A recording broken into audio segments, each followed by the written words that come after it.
நம்ம முத்து மீனா பேச்சை கேட்டு ஸ்ருதி வந்து வாய்ஸை மாற்றி மனோஜ்கிட்ட இந்த மாதிரி ஒரு கவரிங் கடைக்கு வந்து நீங்கள் ஜுவல்லரி வந்து பர்ச்சேஸ் பண்ணீங்களா அப்படின்னு சொல்லிட்டு கேட்குறாங்க. அதுக்கு மனோஜ் வந்து உஷாராயிட்டு நான் எதுவும் பர்ச்சேஸ் பண்ணலை அப்படின்னு சொல்லிடுறாரு. சொல்லி முடித்த உடனேவா இந்த இது வந்துட்டு நம்ம போட்ட பிளானு சக்ஸஸ் ஆகலை அப்படின்னு நினச்சிட்டு மீனாவும் முத்துவும் ரொம்ப சோர்வடைஞ்சி ஸ்ருதிக்கிட்ட சரி நீ பண்ணது ரொம்ப தேங்க்ஸ் அப்படின்னு சொல்கிறாங்க. உடனேவும் உங்களுக்கு அவங்க மேலே டவுட்டாக இருந்தால் நீங்கள் கரெக்டான எவிடன்ஸோட ப்ரூஃப் பண்ணுங்க அப்படின்னு ஸ்ருதி சொல்லி 2 பேர்த்தையும் அனுப்பி விட்டுறாங்க. உடனேவும் நம்ம மீனாவும் முத்துவும் வெளியில் வந்துடுறாங்க. வந்த உடனேவும் இது எந்த விஷயமா இருந்தாலும் நம்ம பார்வதி அத்தைக்கிட்ட அம்மா சொல்லியே ஆகணுமே, சரி அடுத்த குழுவு நம்ம பார்வதி அத்தைக்கிட்ட போய் கேட்கலாம் அப்படின்னு முத்து வந்து யோசிக்கிறாங்க. யோசித்து முடித்த உடனேவும் மீனாக்கிட்ட சொல்கிறாங்க. மீனாவும் சரி வாங்க போகலாம் அப்படின்னு சொல்லிட்டு அவங்க வீட்டுக்கு போகிறாங்க. பார்வதி வீட்டுக்கு போன உடனேவும் முத்துவும் மீனாவும் வந்த உடனேவும் அவங்க வாங்க என்ன பண்ணுறீங்க, என்ன ஏது, ஏன் வந்தீங்க அப்படின்னு சொல்லிட்டு பார்வதி கேட்குறாங்க.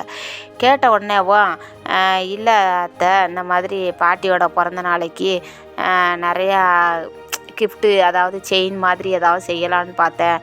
அது மீனாவோட செயினை தான் வாங்கினேன், வாங்கி கடைக்கு கொண்டுட்டு போனேன் அப்படின்னு முத்து சொல்கிறாங்க. சொல்லங்களையும் நம்ம பார்வதி வந்துட்டு அதுதான் கவரிங் ஆயிடுச்சே அப்படின்னு சொல்லிடுறாங்க. சொன்ன உடனே முத்து கேட்குறாங்க, என்ன அத்தை சொல்கிறீங்க அப்படின்னா, இல்லைப்பா அது கவரிங் ஆயிடுச்சு அப்படிங்க. அது எப்படி உங்களுக்கு தெரியும் அப்படிங்க. இல்லை விஜயா சொன்னான் அதனால் சொன்னேன் அப்படின்னு இல்லைத்த, அந்த கவரிங் எப்படி மாறுச்சுன்னு எங்களுக்கு தெரில, நாங்கள் ரொம்ப கஷ்டப்பட்டுக்கிட்டு இருக்கிறோம் அப்படின்னு முத்து சொல்கிறாங்க. உடனே பார்வதி வந்துட்டு அது வந்துட்டு நம்ம மனோஜுக்கு விஜயா வந்து அப்படி சொல்லிக்கிட்டு இருக்காங்க. சொல்லி ஸ்டார்ட் பண்ண உடனேவும் விஜயா வந்துட்டு பார்வதி அப்படின்னு கூப்பிட்டுறாங்க. கூப்பிட்ட உடனே வேகமாக உள்ளே வர்றாங்க. வந்துட்டு பார்வதி என்ன விஷயம் அப்படின்னு இல்லை முத்துவும் மீனாவும் எங்கள் வீட்டுக்கு வந்திருக்காங்க, அதனால் சும்மா பேசிக்கிட்டு இருக்கோம் அப்படிங்க. அது விஜயா வந்து கேட்குறாங்க, எங்கடி இங்கே வந்த அப்படின்னு சொல்லிட்டு மீனாவை கேட்குறாங்க. மீனா சொல்கிறாங்க, இல்லை பழம் வாங்கிட்டு வந்தார் இவர், அப்படியே கொண்டு வந்து இவங்களுக்கு கொடுக்கலாமேன்ட்டு கொண்டு வந்தோம் அப்படின்னு. இது என்ன புது பழக்கமாக இருக்குது, என்ன உன் புருஷனை கூப்பிட்டுக்கிட்டு இங்கிட்டு தெரிஞ்சுக்கிட்டு இருக்கிறியா, கேட்டால் பூ விற்கிறேன் அப்படி சொல்லிட்டு அங்கே வீட்டில் வந்து வேலை செய்யாமல் ஓபி அடிக்கலாம்னு நினைக்கிறியா அப்படின்னு 2 பேர்த்தையும் சத்தம் போட்டு வெளியில் அனுப்புகிறாங்க.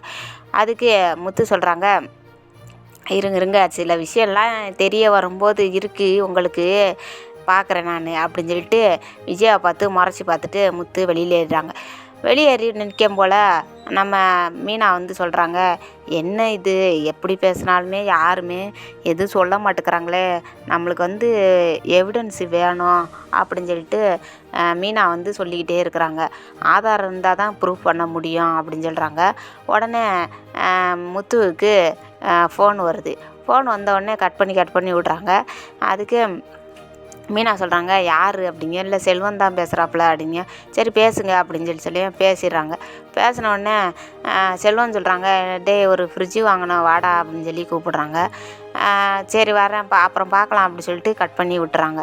உடனே மீனா கேட்குறாங்க, என்னாச்சு அப்படிங்க. இல்லை அவன் ஃப்ரிட்ஜு வாங்கணும்னு சொல்கிறான், அதனால் நம்ம இருக்கிற பிரச்சனையில் இது வேறையா அப்படின்னு சொல்லிட்டு முத்து சொல்லிடுறாங்க.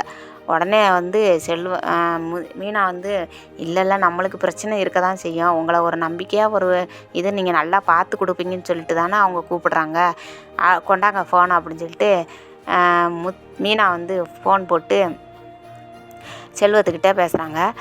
இப்போ வருவாங்க, நீங்கள் வெயிட் பண்ணுங்கண்ணா அப்படின்னு சொல்ல உடனே சரின்ட்டு மீனா வந்து அவங்க வீட்டுக்கு போயிடுறாங்க. முத்து வந்து செல்வமும் முத்துவும் சேர்ந்து ஃப்ரிட்ஜு வாங்கலான்ட்டு போகிறாங்க.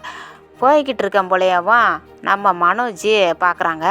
வேகமாக மனோஜ் வந்துட்டு போலீஸ் ஸ்டேஷனுக்குள்ளே போகிறாரு.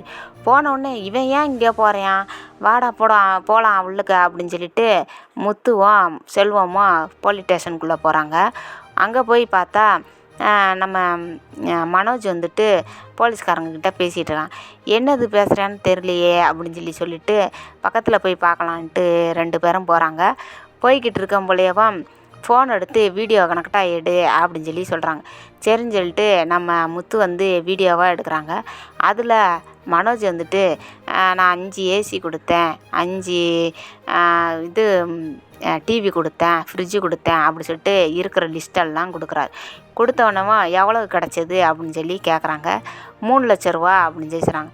அப்போ 4 லட்ச ரூபான்னு என்ன அவர் சொல்கிறாரு அப்படின்னா, இல்லை அதில் 1 லட்ச ரூபா வீட்டுக்கு லாபம் வந்ததுன்னு கொடுத்துட்டேன், செலவு பண்ணிட்டேன் அப்படின்னு நம்ம மனோஜ் வந்து சொல்கிறாங்க. சொன்ன உடனேவும் நம்ம முத்து வந்து ஆதாரத்தை திரட்டி வச்சுக்கிட்டாரு. வச்சுக்கிட்டு நம்ம செல்வத்துக்கிட்ட சொல்கிறாரு, செல்வம் இவன் ஏதோ திருட்டு வேலை பண்ணியிருக்கான், ஆனால் என்ன வேலை தான் பண்ணியிருக்கிறான்னு போக போக கண்டுபிடிக்கிறேன் நான் அப்படின்னு சொல்கிறாங்க. சொன்ன உடனே செல்வமும் ஆமாம் ஏதோ ஒரு விஷயம் இருக்குது, இவ்வளோ தூரம் போலீஸ் ஸ்டேஷன் முடிய வர்றான் அப்படின்னா ஏதோ இருக்கு, முதல்ல நீ வீட்டில் உள்ளவங்கள கண்டுபிடிப்பே இல்லையா, இவனை ஃபாலோ பண்ணால் எல்லா விஷயமும் கறந்துடலாம் அப்படின்னு செல்வம் சொல்கிறாங்க.